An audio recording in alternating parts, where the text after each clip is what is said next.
안녕하세요. 순비계 제주농부입니다. 오늘은 비가림 감귤 하우스에서 비료를 주려고 합니다. 제가 2월 말에 그 생누룩이라는 퇴비를 전체적으로 뿌려 주었는데요. 그때 요 600평에 한 300포 정도의 퇴비를 뿌려 주었습니다.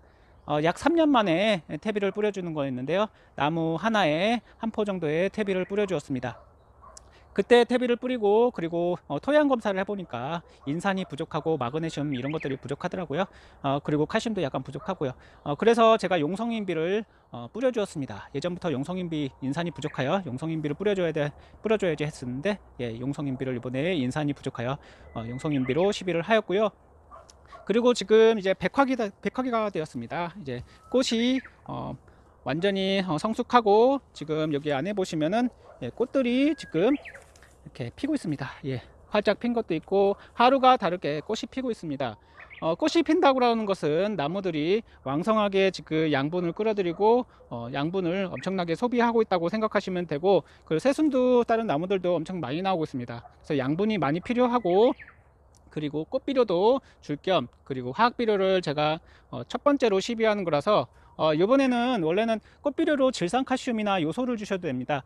질산칼슘을 주시는 이유가 요소만 주는 것보다 칼슘과 요소를 함께 주는 게 좋을 것 같아서 저는 항상 질산칼슘을 주고, 질소질 비료를 주게 되면 또 날아갑니다.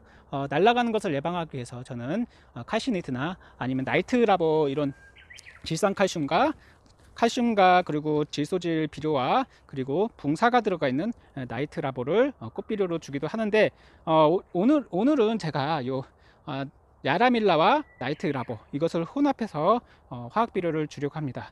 확실히 주고 안 주고가 차이가 많이 납니다. 그래서 오늘은 두 비료를 꽃비료 겸 봄, 여름 중간 비료라고 해야 되나요? 예, 그 비료를 주도록 하겠습니다. 퇴비를 좀 많이 뿌렸기 때문에 그동안 퇴비가 이제 양분이 얘네들이 이제 흡수를 했다고 생각을 하고, 아무래도 이제 퇴비는 좀 부족하죠. 아무래도 퇴비는 힘듭니다. 그래서 화학 비료가 필요할 것 같아서 지금 요 비료를 시비를 하려고 합니다. 과일의 품질이 끝까지 좋아야 됩니다. 단단하고 그리고 오래가고 쉽게 상하지 않고 그리고 맛이 좋고, 그러기 위해서는 칼슘을 꾸준히 줘야 되고 양분도 나무에게 꾸준히 충분히 공급을 해줘야 된다고 생각합니다. 그래서 오늘은 제가 칼슘을 이제 공급을 할 겸 해서 여기 질산칼슘과 여기 화학비료를, 복합비료를 주도록 하겠습니다. 제가 야라비료를 주는 이유가 바로 이것입니다. 뭐 21복비 이런 것들은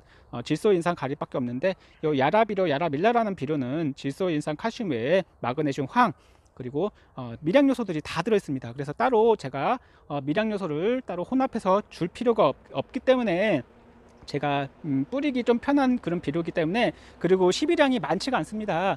비료가 좀 비싸긴 하지만 막 이 많은 평수에 많은 양의 비료를 뿌리지 않습니다. 그리고 저 같은 경우에는 한꺼번에 많은 양의 비료를 주지 않고 한 시비량의 한 절반 정도를 주고, 그리고 계속 조금씩 비료를 주고 있습니다. 그렇기 때문에 오늘은 이제 꽃비료 겸 해서 이 야라비료를 뿌려보도록 하겠습니다. 올해는 이 비료를 뿌리고, 그리고 중간중간에 유기질 비료도 좀 주는 게 좋지 않을까 이런 생각이 돼서 친환경 인증받은 그런 유기질 비료도 이 밭에 뿌려주려고 합니다. 왜냐하면 거기는 골분과 어분이 들어있어서 아무래도 작물 생장에 좋고 맛을 높이는 데 좋을 거라 생각돼서 무조건 화학 비료를 뿌리는 것보다 중간중간에 퇴비나 유기질 비료 이런 것도 섞어서 주시는 거 좋다고 생각됩니다. 이 비료도 워낙 좋은 비료긴 하지만 나무들이 맛있는, 우리가 이제 밥을 먹을 때도 반찬과, 정말 맛있는 반찬과 국도 먹고 그러잖아요. 네, 밥만 주고 다른 반찬을 주는 것보다는 여러 가지 반찬을 나무들에게 주는 것도 도움이 많이 될 거라고 생각됩니다. 그래서 오늘은 비료를 뿌려보도록 하겠습니다. 제가 이 비료를 뿌리고 나서 미량요소 결핍 증상이 한 번도 없었습니다. 그리고 작년 같은 경우에는 제가 칼슘 연면 시비를 거의 하지 않았습니다. 예전 같았으면은 과일이 이렇게 열리고 그 다음에 그게 붓근다고 해야 되나요? 품질을 유지를 위해서 칼슘 비료를 항상 연면 시비를 합니다. 연면 시비를 하는데 이 질산칼슘 비료를 뿌리고 나서는 제가 따로 많이 예전보다는 많이 연면 시비를 하지 않습니다. 예방 차원에서 스프링클러로 칼슘 비료를 가끔씩 뿌릴 뿐이지 제가 따로 일부러 연면 시비를 하지 않습니다. 이것을 뿌린 이후로 칼슘이 워낙 충분하기 때문에, 그리고 땅바닥에 칼슘을 뿌려줘서 얘네들이 흡수를 하기 때문에 따로 시비하는 게 굉장히 편안해서 저는 작년부터 이 비료를 꾸준히 써오고 있습니다.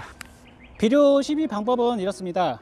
여기 있는 질산칼슘 야라 나이트라보라는 것을 한 1로 치자면은 얘를 야라밀라 컴플렉스 이렇게 생긴 복합 비료를 비율은 이렇게 줍니다. 여기 있는 요 야라밀라라는 것을 3으로 치고 요 칼슘 비료를 1로 줍니다. 즉 3대1이나 4대1로 저는 이렇게 주고 있습니다. 즉 질소실 성분이 있는 것을 너무 많이 주면 안 되니까 이것은 적게 주고 요것을 좀 많이 줍니다. 그래서 이렇게 여기 있는 두 가지 비료를 함께 혼용해서 뿌려주면 됩니다.